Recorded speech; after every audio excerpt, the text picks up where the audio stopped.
Today we'll be discussing about the credibility of the top two candidates in the 2027 coming general election. Without wasting more time, we'll just dive into the conversation right away. And the credibility we'll be talking about today is competency in terms of qualification vis-a-vis documents submitted by the top two candidates in the coming election. So we'll be looking at this document and we'll be reacting to those documents submitted by INEC, submitted by the candidates to INEC. So without further ado, starting with Peter Obi's qualification, his primary school qualifications. Peter Obi went to St. Augustine Primary School, Anambra, in 1973, and he went to secondary school. His secondary school was Christ the King's College, CKC, in 1978, graduated in 1978, and his higher education, as he submitted to INEC, was University of Nigeria and Nsukka in 1984. And for his counterpart, Bola Ahmed Tinubu, President Bola Ahmed Tinubu, the current president of Nigeria, here is qualification as he submitted to INEC. Primary school, blank. Secondary school, blank. Higher institution, there's no specified university here or any institution. Is still partially blank, but with BSc as qualification. So, Mr. Sule, I want us to react to this development. This is a topical issue in Nigeria now. We're reacting to this in terms of where are we as a country today that education seems that it doesn't really matter. Somebody that will be leading over 200 million people have questions to answer in terms of his qualification. I want you to quickly react to this, and after reacting to that, then let's talk about if it matters, if qualification actually matters for somebody to be competent enough for a leadership position. Over to you. I think everything has to do with our constitution. What does the constitution say? What are the minimal qualifications for you to be? I think for the House of Reps has to do with either ND also to be the president. But even before the 2023 presidential election, these issues were issues that came up concerning the president. Then he wasn't even, he was an aspirant. You understand? And it was thrown away as if it doesn't matter. And that is why you can see that he still has the effrontery to still come, just submit. Where on earth is it done? That you just go from no primary school background, no secondary school background, and to a point people were even asking, who are your classmates? Okay, name your classmates. No classmates, no, you can't even name the school you attended as your primary school, you know. So these are issues that came up even before the 2023 election. And now he's the president, so of course he's going to damn the consequences. He doesn't care. If even with all the things that are happening, you will see that he's somebody that doesn't care. You understand? Because this to me, it shows that Nigeria is actually failing. It's not even about the educational stuff. It just shows that we are failing as a country. For a city president to still submit a certificate, his educational qualification without primary school or secondary school, and just you are seeing BSc from Chicago. We don't even know the name of the school in Chicago. No, I think it's University of Chicago, something like that. Yeah, but there are still questions and controversies surrounding the certificate he got from the university. But I think it's to put it in a simple term, in a simple and calm term, I think it's very embarrassing to say that a president, somebody that is as exposed as, let's say, yeah, because take it or leave it, Tinubu is exposed. Of course, politically and otherwise. Exactly. So somebody like him will be having questions surrounding his certificate. Like there's no single person that is out there claiming to be his classmate. There is no picture anywhere to say that he attended. So. Like, what is actually going on? I think Nigerians deserve answers. Of course. We deserve answers. We need to know. We need to know things. We need to know the credibility, because take it or leave it, your qualifications, your education actually tells a lot about your credibility. So we need to know how credible you are in leading us as a nation. So it's really, really concerning. This is something that has sad. It's actually sad. Just to put it in simple terms, it is actually sad. But on the flip side of things, do you really think qualification actually matters? Does it matter does qualification defines a good leader? Does he really need, does everybody need suitable academic qualification to actually lead Nigeria, or do you think once you have the wisdom, the knowledge to govern and to lead, you should be able to throw in your towel? What do you think I about think that? education matters, because if you want to throw away the aspect of your educational qualification before being either the president, governor, or a legislator, you that then it simply means it won't even be in our constitution. So for the constitution to even have a stipulated term that this is what you must have. For me, I Sorry, feel let me personally, interject you quickly. I think the constitution doesn't actually defines the qualification so for you you see, to lead. of course, for you to be a House of Reps member, I think The minimum okay, I think it's a secondary school or ND you just have to prove that you went to to school. school. That's So how do you just prove it. that So you you went to can even go to certificate? primary school. No, You I don't can think. No, I even think primary that's, school. no, You can I go think the to. list is secondary school. It is not Even defined. the secondary school, I still doubt if that's the list. I think either ND or No, so. in But whether you can't throw away the place of education. You get for at least, even if you don't need, let's say, like you asked, probably do you need any educational qualification to lead or something? Even if you don't need, if you are asked, at least now, come on, present something. Let us know that, because the Exactly. school, whether you like it or not, Exactly. for you to go through the walls of school, it shows that you have some characteristics of a leader. Exactly. You get, it's not just, I now say, okay, that means somebody can just wake up, MC Oluomo can just wake up one day and tell us he wants to be the president, and we'll say, okay, MC Oluomo, he led NURTW, so for him to have done that, he can lead the country. That's what it means. It's Well, I happening. might sound a little bit controversial, and a lot of people might not really be happy with my take, but I think scholarly qualification doesn't define somebody as a leader. Scholarly because when you take it back in time before colonization of Nigeria and even Africa at large, we have an organized structure, an organized system of governance that has already been Led by who? and established, led by Nigerians in a traditional style, and we had excellent leaders. We had people that, in fact, even when the colonial masters came in, they faced strong opposition amongst Nigerians, and even in Africa.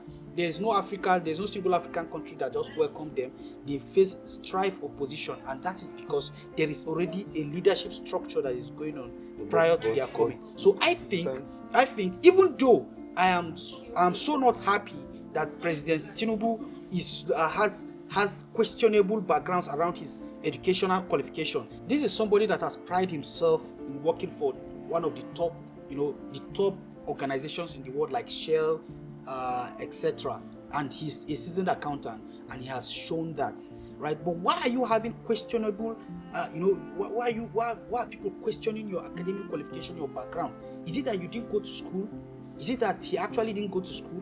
These are questions that Nigerians actually demand an answer. Because if you present yourself forth as somebody that wants to lead the country, you should be willing and ready to answer every question that is brought forth to you. And your academic qualification and everything else that Nigerians demand answer, you should provide the answer. But however, I still think qualification shouldn't define a leader, because we've seen in other spheres. Let's even take Nigeria as an example. Other states, like state where we've seen professors, we've seen people with PhD still flout at bad governance, terrible governance, unable to even pay salaries and what have you. If not currently in this Tinubu government, that there is no single state that has been unable to pay salary, or I don't know about gratuities and other entitlements to civil servants, but salaries, there is no single state that is unable to pay salary. So I think qualification, we shouldn't beat so much about the competency and credibility or capacity of somebody to lead or to be in a governance position, judging by his qualification. What are your final thoughts? I don't think we're not. It's not as if they're not judging that. I don't want to look at it like, we want to judge that. If you don't go to school, we're just saying these are the criteria. Are you meeting the criteria? Nobody's saying, no, if you go to school, if you don't go to school, you can. No, we're saying, what are the criteria for you to be? If it wasn't important, I think INEC wouldn't be asking for that. Or they'll write education, then probably in the bracket they'll just be like optional. You get? So just present this thing. And the thing again is this: when these questions were asked in preparation to 2020 election, he said he went to school.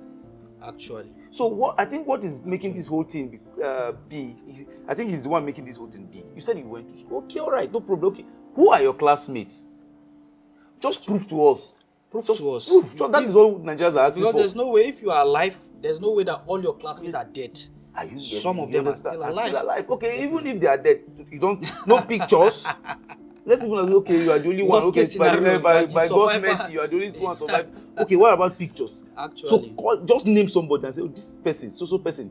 I still, even till today to tomorrow, I still have some of my primary school classmates that can still remember their name. You understand? Sometimes you just sit down and just this, just call somebody who will confirm. So I think the whole thing, this is not the first presidential election we are going to hold in 2027. We've been having elections since '99. And things like this have never come up for discussion because, whether I like it or not, we've not been looking at this aspect as one important thing. But when you now, I'm sorry to say, when you now lie to Nigerians that you went to school, because for us, we think it's just a lie. If you can't prove it, then you are not saying the truth. You are not saying the truth. That's what we're asking for. Nobody's going to judge you based on your... Even if you come and tell us, Edo State Governor has F9, G7 everywhere. You understand? But at least he presented a certificate. Do you get? And nobody's saying, oh, you had DS7 in mathematics, you had D7, F9. No, don't govern. No, but at least there's a certificate. Actually. Even in civil service today, people present certificate with F9 parallel. F9 parallel. You understand? F9 parallel. The worst that will happen to you is they will give you level 3. Exactly. So just that you need to prove that you went to school. Yes. So I'll round up this point by saying, by reiterating my point once again.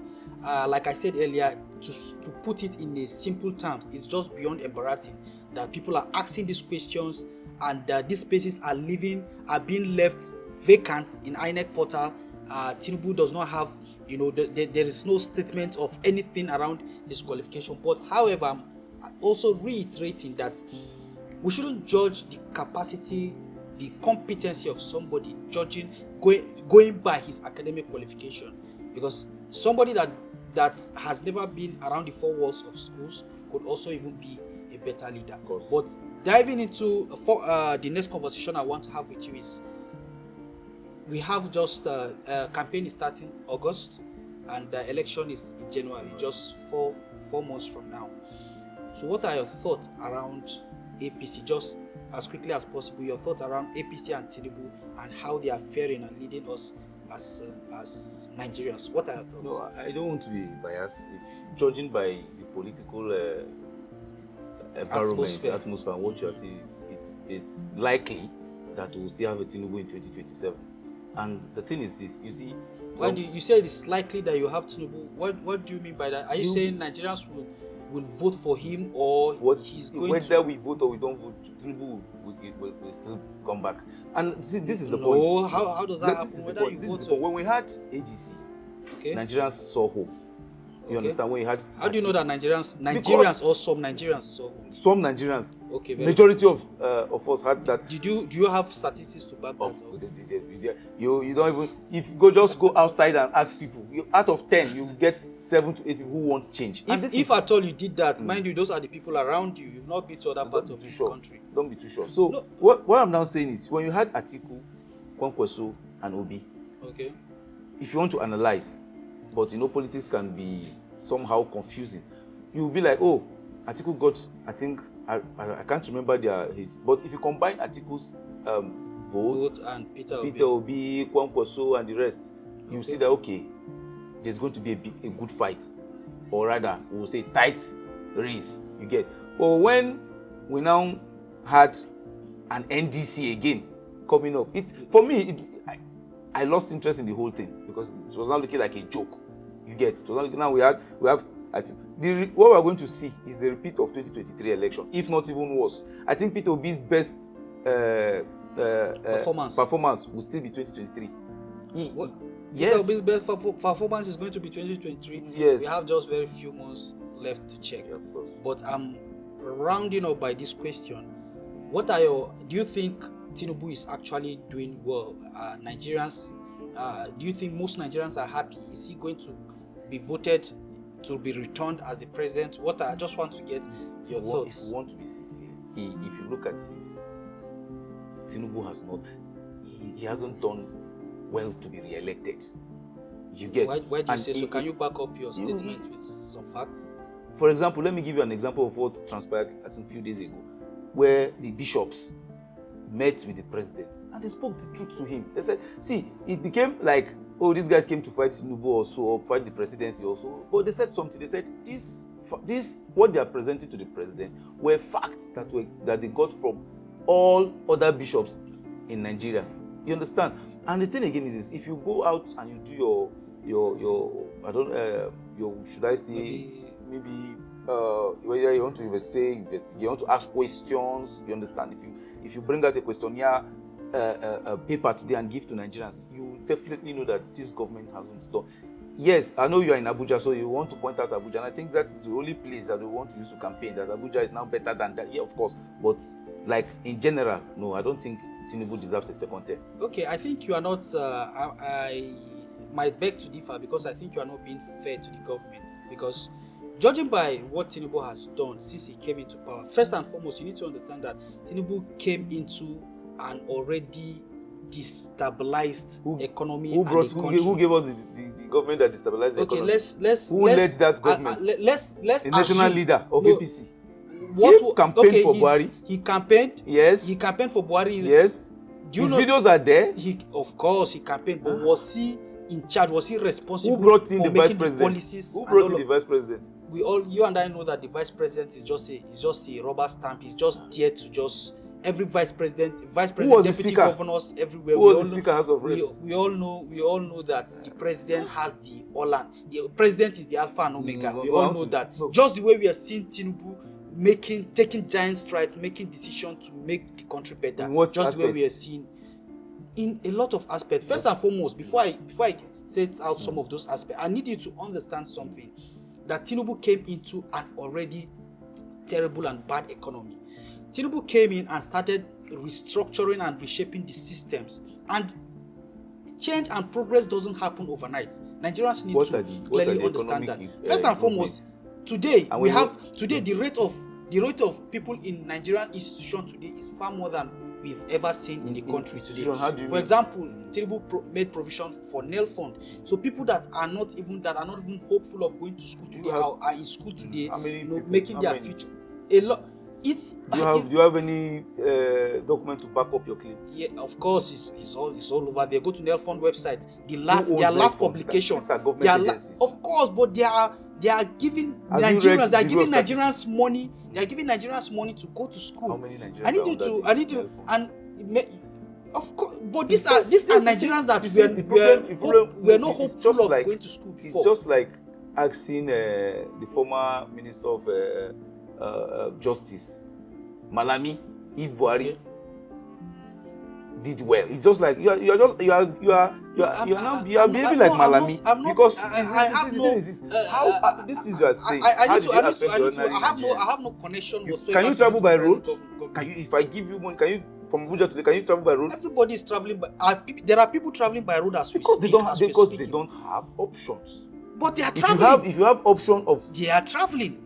In USA today, USA today, the biggest economy in the world, people are traveling by road. No, that's not that, because everybody must not have traveling by road. Let me tell you something. Mind you, the insecurity came in before under Jonathan regime. If you are traveling by road, at least the only prayer you pray then was, God. But there was a problem. No accidents now. To Lagos, Abuja to Lagos. Now there were robbers. There was a famous just like the president said. Just like the president said that hunger was even in existence before he became president or before he was born. Of course, he's right. Robbers were even Anini was in the days of Anini. You understand? But what we are saying that now, you have so many prayer points. Kidnappers. If you're not kidnapped, pray that you don't meet robbers. Let me ask you a question.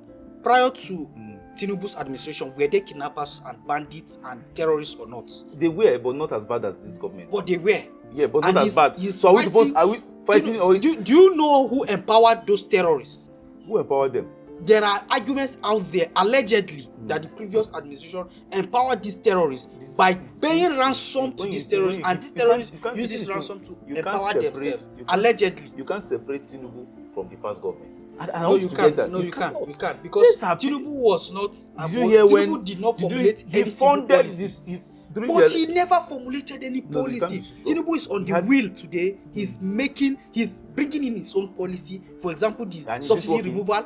Like I mentioned to you earlier.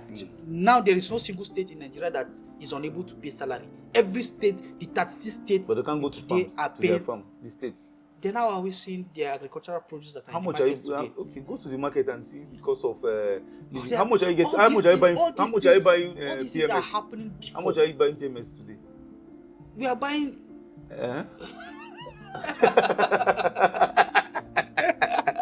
It's going to get better. Okay. So it's going to get.